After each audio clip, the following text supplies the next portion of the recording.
they're dead, why should we bother about them? Those societies, the most vulnerable population will be adolescents. Post-pregnancy women are most vulnerable, must attend to this. So Mahalaya Amavasya is that day. What is the significance of ancestors? They're dead, why should we bother about them? The people that we refer to as your ancestors, they may not necessarily be wandering around, hanging on to the trees, but they're living within you. How much of ancestry stays alive within you? On one level, it enriches your life.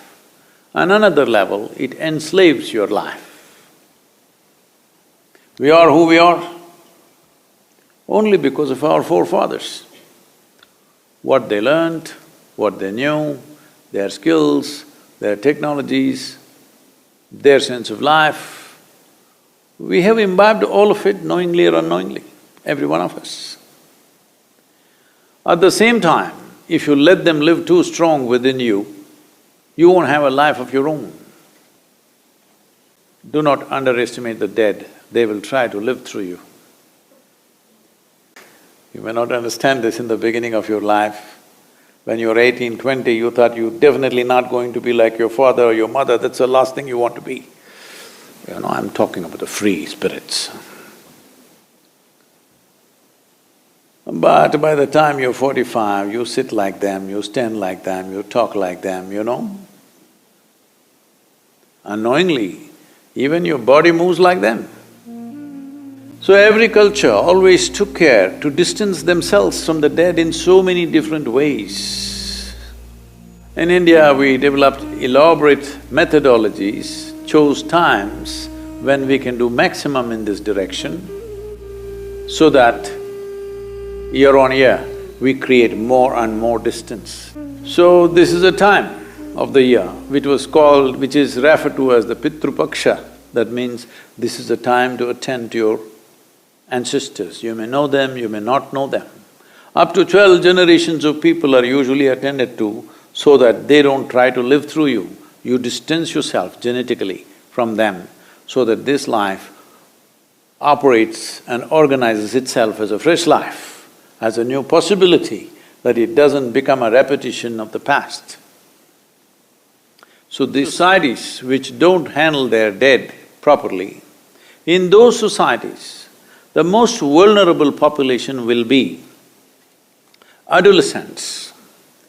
From 0 to 8 years of age, children generally have a kind of a protection and an immunity from the ancestors.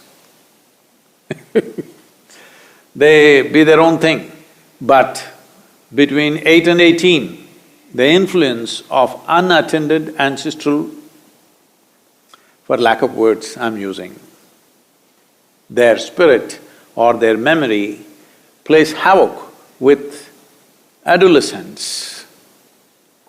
So a society where adolescents suffer most, it's the best part of your life in many ways, but they suffer most, that society, you must know, has not attended to its dead properly. So this is a time of the year where even if we have not done something in the past, everybody makes an attempt to deal with the ancestral dead so that their influence is limited in our lives. We appreciate who they were, we appreciate their contributions, we have this kind of body, this kind of brain, this kind of learning, this kind of whatever. In all that they have a role, we appreciate that. At the same time, we want them to stand a little away from us so that we can live our own lives. This is important. Otherwise, their influence will be very, very strong. Adolescents and post-pregnancy women are most vulnerable for these forces. It is very important.